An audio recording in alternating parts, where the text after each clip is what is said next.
Oh, hey.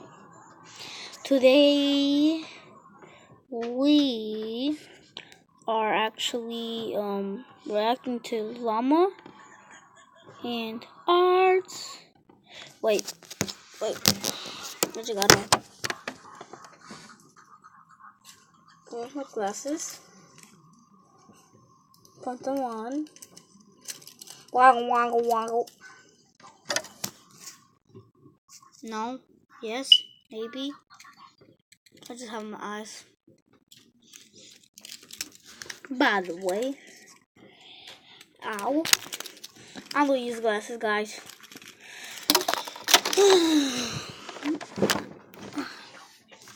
By the way, we are reacting to Lamar's and ads. Horror. It was November of 2006. I was a 16-year-old kid living in the town of Altoona, Iowa. I went to bed early one night because I had to work the early shift at McDonald's. As I slept, I had a dream that I was running through downtown Des Moines, but I wasn't on a jog. I was running from something. As I ran around the corner of a building, I came face to face with my pursuer. A tall man wearing a trench coat and a top hat stood in front of me. The only thing visible of his face was his eyes. They were abnormally large with black pupils, and it looked at me as if it wanted something. After what felt like hours, he reached out his bony hand, as if he wanted me to go with him. I woke up violently from my dream, and after catching my breath, I peered around my room to see if I was safe. As I stood up from my bed, I noticed that I could see my breath. Feeling confused, I checked my window. It was latched shut. I then walked over and checked my vent. I could still feel warm air coming from it. As I sat back down on my bed, I tried to figure out what exactly was going on. In the closet. That's when the figure from my dream appeared at the foot of my bed. I scrambled back to my just headboard. Came out. What do you want? I asked, I trying gotta to put my hide the hoodie up and I'm shakiness in my scared. voice. With the same bony finger, it pointed at me. Growing up in a religious home, I believed what I was looking at was a demon.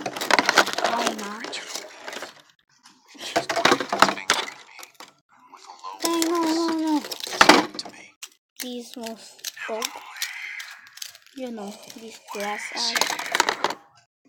The creature then screamed loudly and disappeared. A feeling of nausea came over me, and I vomited on my floor. The last thing I remember was cleaning myself up. What are you throwing? What are you throwing up? Spiders? It's been about a month since I had seen the top hat wearing man in my bedroom. The Christmas season was in full effect. My parents weren't home because they got invited to some kind of event. So it was only me and my 3 sisters at home. I had to wake up early in the morning for work, so I decided to go to sleep. I rested my head on my pillow and closed my eyes. Everybody does 30 that. seconds passed until my sisters burst into my room and started singing obnoxious songs. This, of course, made me very angry, but I thought if I ignored them that they would leave me alone. This was not the case. As I pulled the blankets over my head, I started to feel the same cold feeling that I had in November. As the obnoxious singing subsided, I lowered the blanket below my eyes and saw the man standing in the corner of my room. In one swift motion, he charged towards me. Oh my God. I blacked out. When I finally came to, I found that my sisters had locked themselves inside the bathroom. As I knocked on the door, they told me to go away. I asked them what happened, and all they could say was Mom and Dad were on their way home. I looked down and saw that my hand was slightly bloody.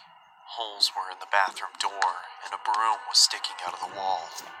I then walked into the living room and found that there were knives stuck into the wall as well. Oh my God. The same wave of nausea passed over me, just like in November, and I threw up again.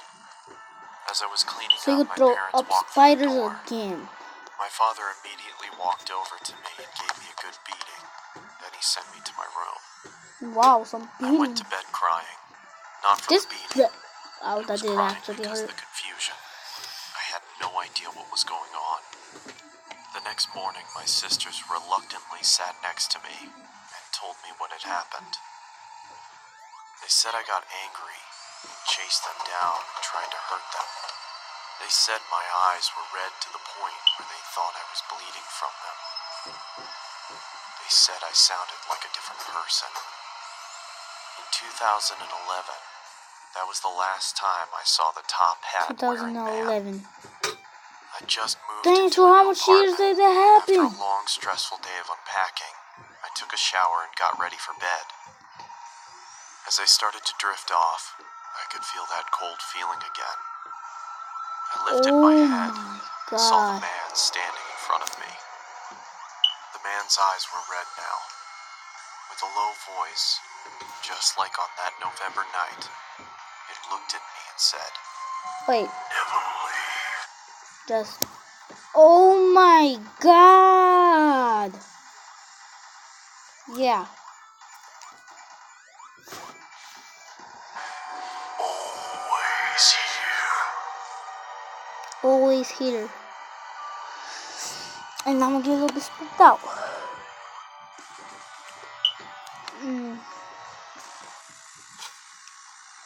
I'm getting really New challenge. sleepy. Try to bend every finger without your pinky. I can do that.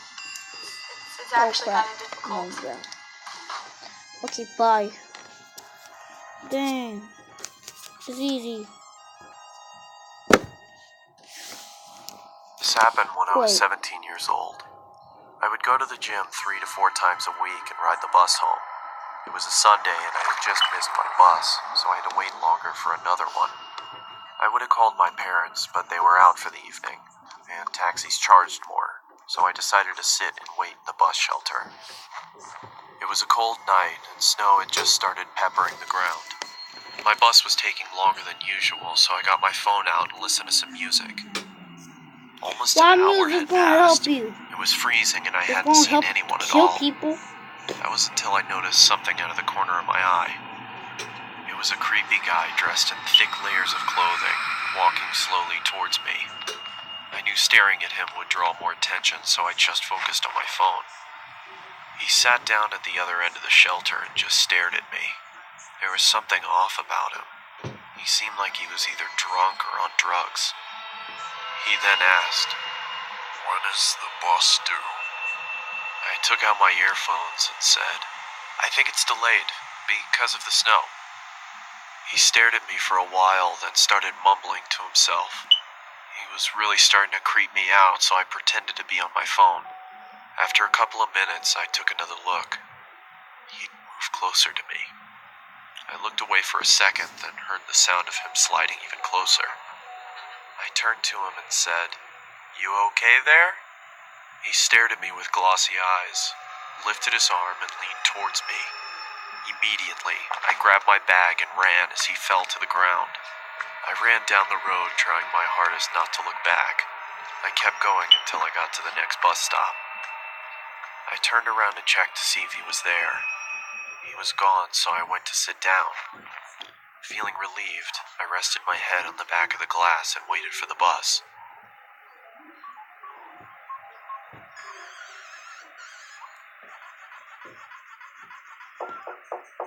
I jolted and turned around to see the same guy staring at me through the glass. "What the hell is wrong with you?" Then he started walking around the shelter towards me. "I'm warning you, stay back!" I yelled in panic as I was backing up. I wanted to run, but I left my bag in the shelter and I couldn't leave without it. Suddenly, the man leaped at me and I quickly moved out of the way. He fell to the ground face first. I froze in shock, then noticed the blood coming from his face. I tried to get a response out of him, but nothing worked. I called the police and paramedics and they arrived shortly after. I told them what had happened and they told me that the guy was on prescription drugs. They found a photo in his wallet of him and his son.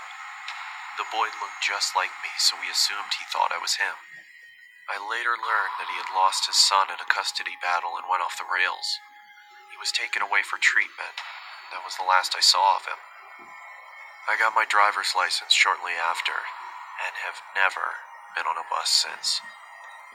Okay. That's so creepy. Okay, well, I will grab that merch. By the way, guys, I don't have no merch, so get on with the other video. It was 2 years ago. I was called in to do the night shift, 10 p.m. to 4 a.m. at 7-Eleven, since somebody called out. The store was located on a busy road in a rather quiet and rural area. During the night shift, you could expect anywhere from 10 to 20 people come in to buy a beer or something else. This one particular night, there was this one guy, mid-20s, that came in. He started making weird noises, like loud yelling noises. I assumed he had some kind of mental disability. In fact, my brother has a mental disability, so I immediately felt sympathy for the guy. He walked up to the counter without any items, with his head facing me, but his eyes were looking up at the ceiling. I felt uncomfortable. I honestly didn't know how to deal with it. I tried speaking with him, but he only responded in loud noises. I kept checking if he was with someone outside, but he was alone. There weren't any cars in the parking lot, so I assumed he walked. He stood there for so long, looking up at the ceiling and making noises, that I tried to get him out by handing him a bag of chips and telling him he can go. I tried finding some kind of number to call for someone to help him. Call Then, out 911. of nowhere, he finally turned around and walked out of the store. I felt so horrible for the man. And I At the feel same so time, twinkly I felt a bit now. creeped out. About an hour later, the phone on the counter rang. I picked up to hear the familiar yelling sounds of the man from earlier. It caught me Whoa, off guard. I didn't that know is what to just think, not normal. other than this has to be some kind of prank. I hung up on them and was now becoming paranoid of my surroundings, constantly checking the outside through the windows. No, I'm Come so 4 freaked o'clock, out. the person working after me came in, finally allowing for me to go home. It wasn't my problem anymore. Moles. I got home and threw all my stuff on the table, ready to get to sleep. But my phone rang within a minute after entering the door. I felt a chill run down my spine. My God. Why would someone be calling at 4 It's the same a.m.? person. I could only imagine it was bad It's news. gotta be same. I braced myself and picked up the phone to hear the man again. I felt sick to my stomach as I listened to the loud noises he made. I struggled to slam the phone to the receiver. All night, I felt like I was being watched, even with all the blinds shut. And I could swear I heard strange noises coming from all over my house. I refused to get any sleep until the sun came up. Weeks passed, and I had forgotten about the incident, until one day, when going into the basement for the first time in a while, I found that He's in the papers had been closet. scattered all over the floor, and when I went into the basement closet, I found writing on the walls. 7-Eleven had been written in Sharpie on the wall, along with the address to the 7-Eleven I worked at and my house address. The most disturbing part, I also found various kitchen knives, along with a large pocket knife sitting in the closet. What started out as seemingly just an innocent person, turning into something of a prank, ultimately turned into something much more horrifying. He had been living down there for God knows how long, and I'm just grateful that, for whatever reason, he changed his mind and left, because I haven't seen or heard from him since. All I can say is that man is dangerously ill. Okay, guys, that will be all for the video. Leave some comments. Yeah. I can react to more stuff. Yeah. And okay, I guess I will end. But for real, guys. Bye. Chill out and peace out. Bye.